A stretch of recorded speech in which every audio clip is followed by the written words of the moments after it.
Alright, now it's time to rank specials.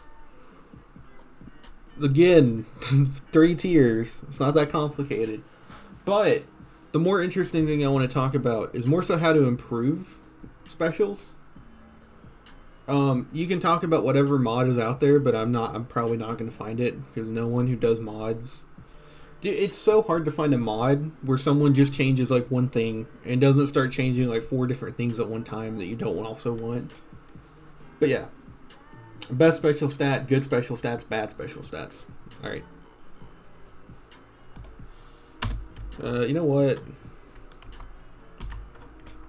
Yeah, because they're not really that bad, but there are some that are worse. Worse. Yeah. All right, strength. I think strength is good. It's like okay, you know.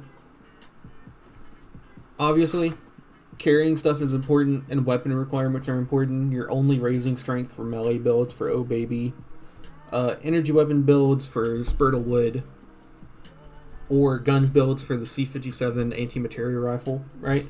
If you raise it for that, that's possible. That's good. But right, old world blues invalidate strength just because you can get reinforced spine. Dead money invalidates strength really badly. If you get the code for steady and then get all the Sierra Madre chips, you literally never have to worry about accuracy again for guns and energy weapons. Old world blues make strength way too easy for melee builds, right? Not to mention, there's so many opportunities to increase strength temporarily, like alcohol, buff out. I believe Ant Nectar and Ant Queen pheromones do this as well. Yeah, it's good, but it's not necessary. Only affecting melee weapons also holds it back a lot. So, personally, the way I think that you could help balance it is that carry weight just needs to be smaller and more valuable. I think that at 10, having like a carry weight of 100, and then at 1, having a carry weight of 100, and then at 10, 200 would probably be better. Either that, or like maybe 1 is 100, 10 is like 300. Something more disproportionate. Like it, if you have a strength of 10, you should really feel it. Whereas you don't really feel it, you know. I think that's kind of the downside. It's really hard to balance these because they're so delicate in the game.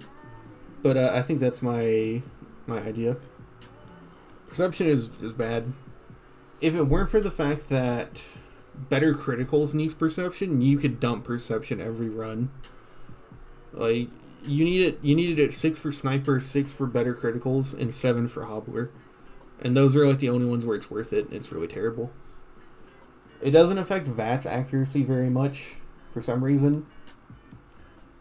If you want to change how you see things on the minimap, get Eddie. Eddie is like super early game too, which makes this even worse.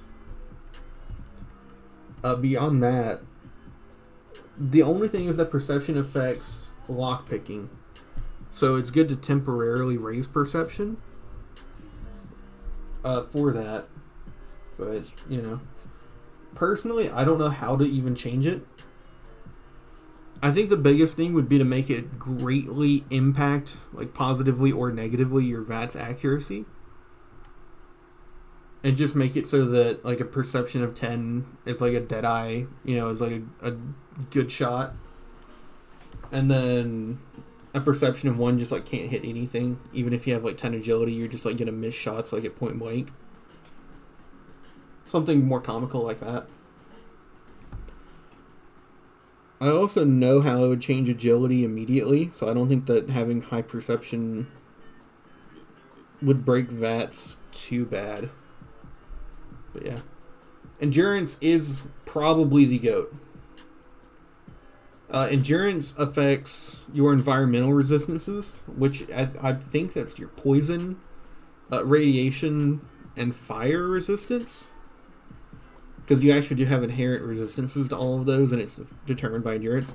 I know that an endurance of 1 can get stung by a bark scorpion and die.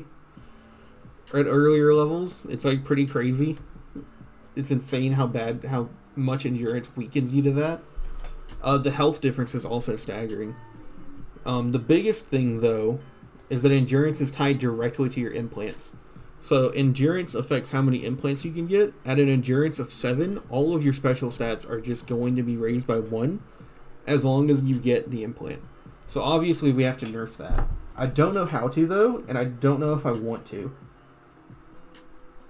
I don't really know if I like the idea of bringing back bobbleheads to kind of counteract that. It seems like that would just kind of make endurance a dumb stat almost. I think maybe making it so that you have even harsher penalties at a stat of 1 would maybe balance it out. Being tied to unarmed and survival is also pretty hindering, because you don't really want to raise it for those. But as it is right now, endurance, you get it, and then you just immediately get +1 to all your stats permanently. Maybe making it so that the implants are temporary would be better. So maybe the implants are only as good as, say, getting +1 luck, because luck you only care about for the temporary effects, you don't care about for skills. Or agility for action points rather than the skills or the perks. Things like that I think would help balance it out, but I think we have to nerf implants and leave endurance mostly alone. I think that an endurance of 1 should be more punished and an endurance of 10 should have more health. But other than that, I think endurance is fine if you just nerf implants. But as it is right now, endurance is OP, OP, OP because of implants. Charisma. Whether charisma is better than perception or not is really hard to determine.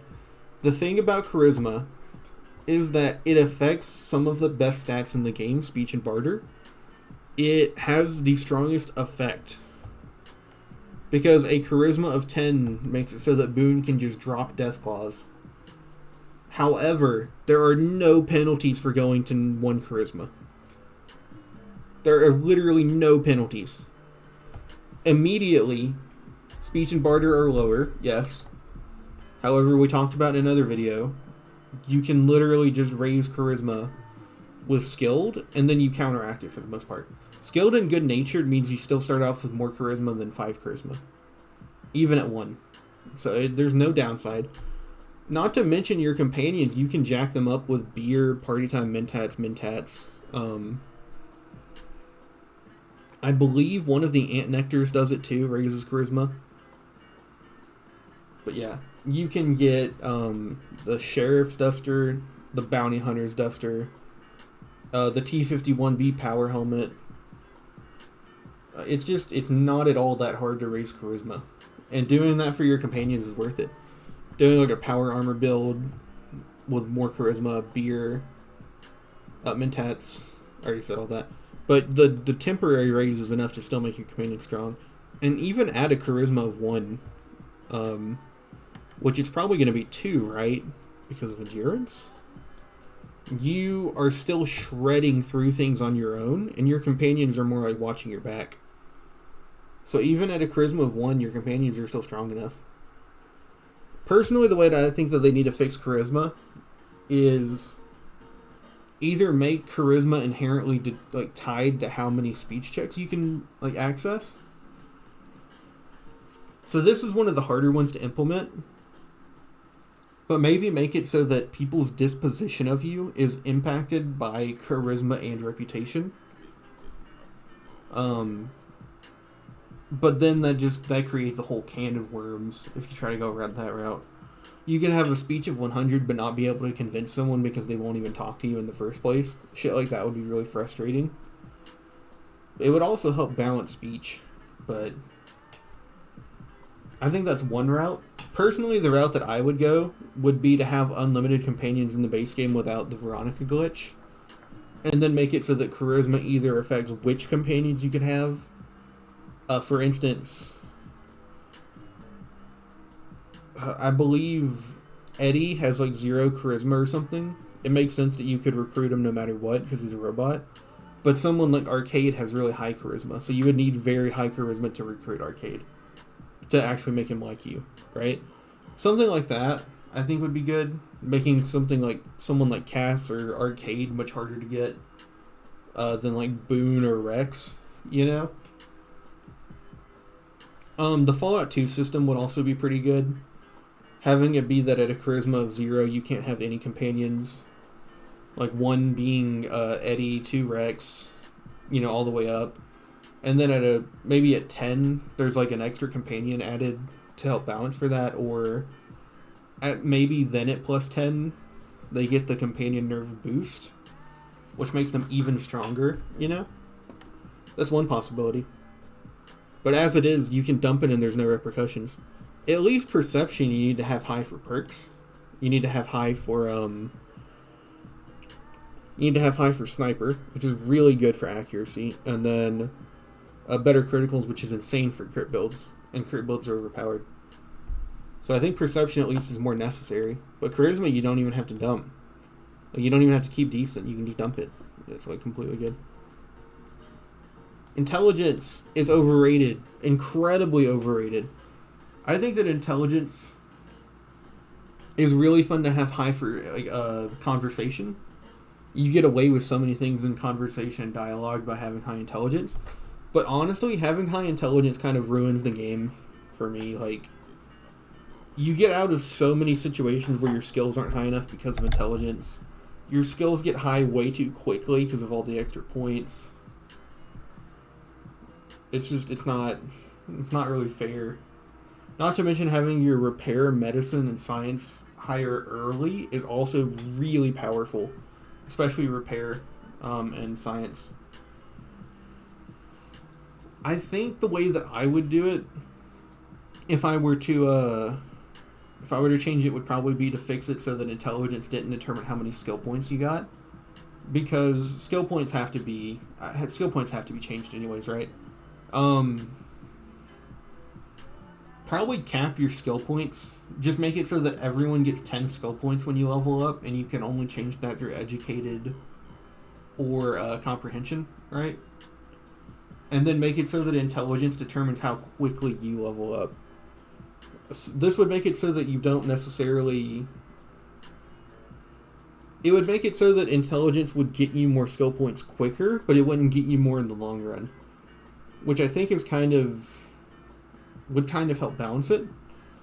Maybe making it so that at intelligence of 1 you actually lose like some experience, and at an intelligence of 10 it's as if you had like all 3 levels of Swift Learner. Maybe something to that range. Like at an intelligence of 1 you lose 10%, and at an intelligence of 10 you gain 10%. You know, something of that. I think that would be much better than skill points right now, because skill points are really, really strong. And they're way too easy to get, especially with the DLC. But yeah, intelligence is overrated.